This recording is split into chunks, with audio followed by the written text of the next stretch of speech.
team's been kind of struggling lately, you might have heard. 5 losses in a row. In the last 4 losses alone, they've given up 47 runs. And this afternoon, they're beginning a 3-game set at Wrigley Field where things don't tend to go well for them. Good morning to you. Good Friday morning. I'm Dejan Kovacevic of DK Pittsburgh Sports. This is Daily Shot of Pirates. It comes your way bright and early every weekday if you're into football and or hockey. I also offer daily shots of Steelers and Penguins in the same place that you found this. The anger, the angst, the everything but apathy. The people who claim apathy, I never buy that because they're like 4 or 5 game winning streak away from being sucked right back in. And that's been true throughout these 40 mostly miserable years. I got to tell you something, my interest level just in covering them varies in exactly that same spirit. But for the most part, in fact, I would imagine for almost everyone, this is a period of just flat out seeing red over this franchise, the way it's being conducted from the top down. And when that happens, and I've noticed this trait for a long time now, that's at least it feels like it's specific to this fan base. You will flail. You will go all over creation. You will dig through media guides to find the names of all the minority owners. You'll make calls out to Seven Springs to see what terrible things Bob Nutting did out there to the ski lifts. And even just casually, the accusations will go in all directions, if only because people are just trying to come up with some kind of answer, some kind of something that'll make this end. And that includes theories about what's actually happening. One such theory, one that you could easily put into that category that I've seen, heard, and read a lot within the past month for some reason, is that Bob Nutting is looking to lower the payroll as much as possible in advance of the expected work stoppage in Major League Baseball following next season. You know, strip it down for parts, entering a period of immense uncertainty for when we're going to see baseball again. And I'm only addressing it here because it just seems to be growing. I don't know why, because it actually doesn't make any sense. But maybe if I explain what would make sense in this scenario as it relates to payroll and the potential for emerging from this work stoppage with a salary cap, maybe something useful can come of it. And rather than boring everybody to tears with all kinds of fine print type material about labor agreements and salary caps and everything else, I'm just going to say this.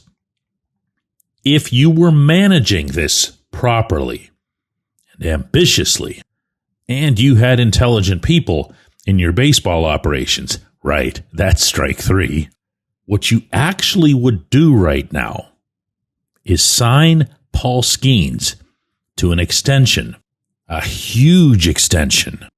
And the reason for that is that the biggest of big contracts in the majors are going to be grandfathered into the cap system. They always are in every sport that switches over. Every penny that is owed to every player gets paid. And you'd better believe that'll include all of that deferred money that the Dodgers owe Shohei Ohtani from now until, the year 3000 or something?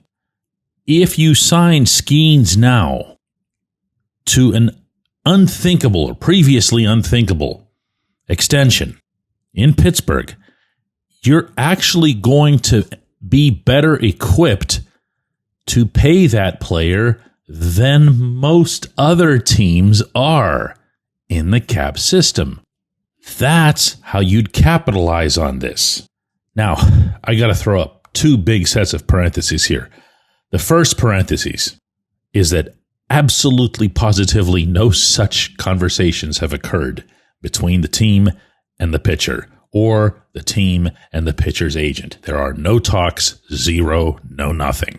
So I don't mean to be getting anybody's hopes up. Second set of parentheses, and I would really hope this is obvious, but the player has to want to stay here. The player has to have at least half the say in such a situation. And I don't know that would be the case right now. Skeen says all the right stuff in every setting, but yeah, why would he? Why would he say, oh yeah, right now, this is a great time to want to commit to playing for this team and this owner, never mind however long this GM is going to still be here. But my point, the general point, even just casting Skeens aside here, is that this is the time to actually commit to that kind of money if it's smartly invested. And anything you put into Skeens is going to be a smart investment.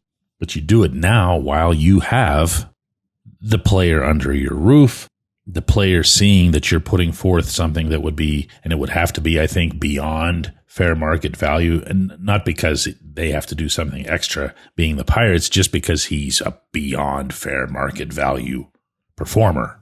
And even then, when you emerge from this stoppage and ideally into a cap world, you are still not going to have many meaningful contract commitments. You're going to have the rest of the extensions for Brian Reynolds, Mitch Keller, and yeah, that's it. You're not going to be committing anything crazy to O'Neal Cruz.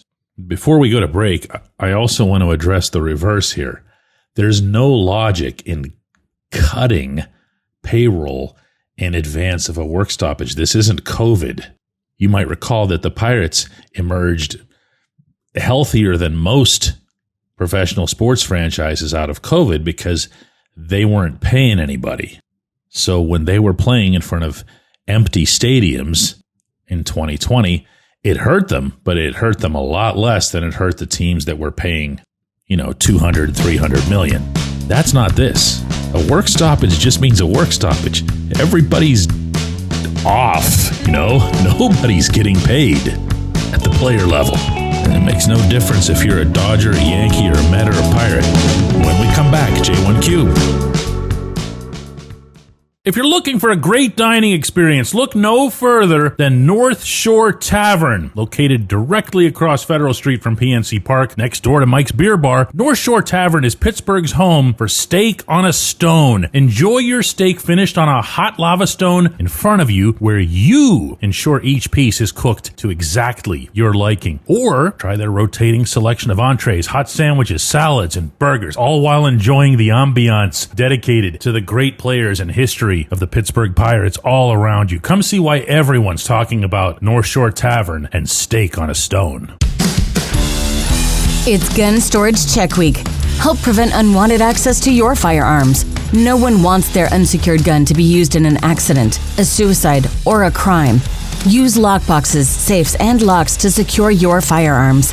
Learn more at gunstoragechek.org. That's gunstoragechek.org. Brought to you by NSSF, the Firearm Industry Trade Association.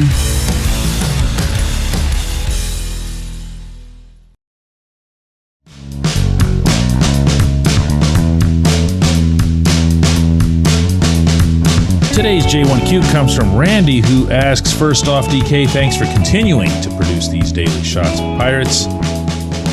You're welcome, I guess, Randy. I don't know why you want to hear them. Randy continues saying, you've talked many times about accountability for this nightmare.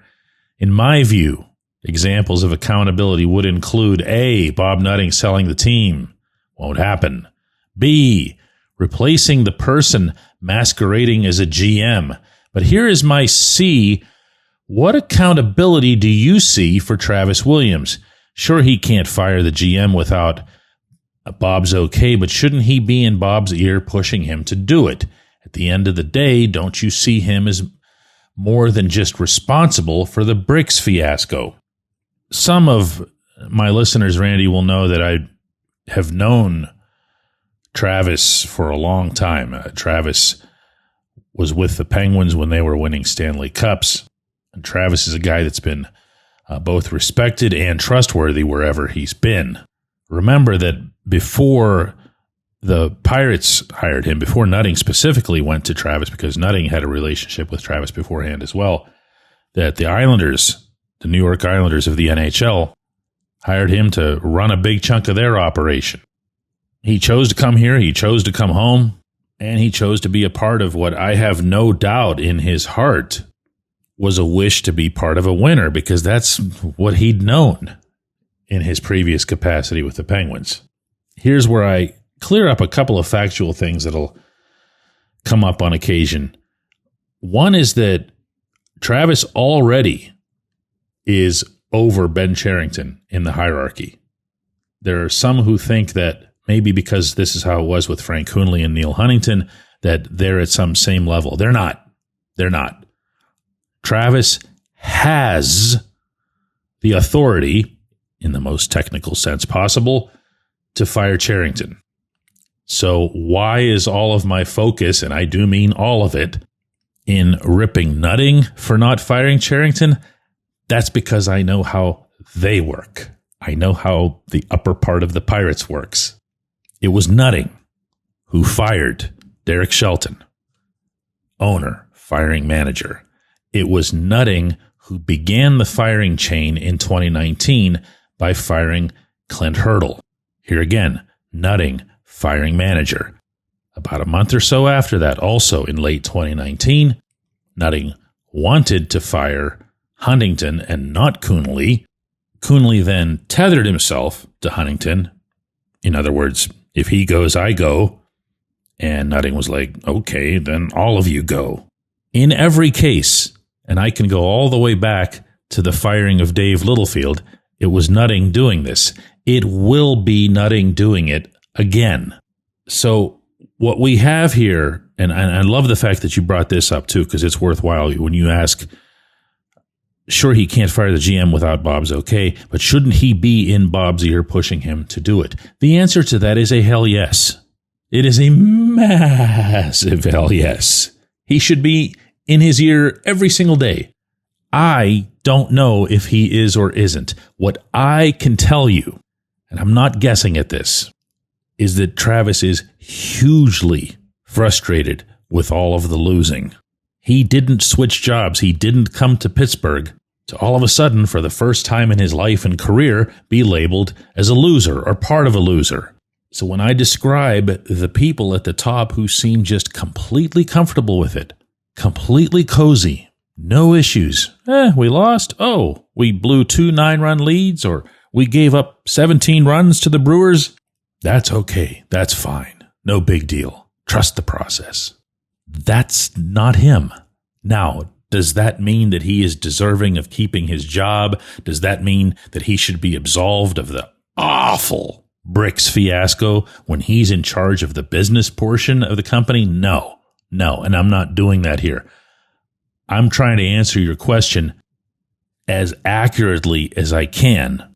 And as such, I feel like the best thing I can say to you to close out the answer is that, once more, yes, Travis should be in Bob's ear pushing him to do it, to steal your line again. I appreciate the question. I appreciate everybody listening to Daily Shot of Pirates. We'll be back with another one of these Monday after things go completely smoothly all weekend long at Wrigley Field.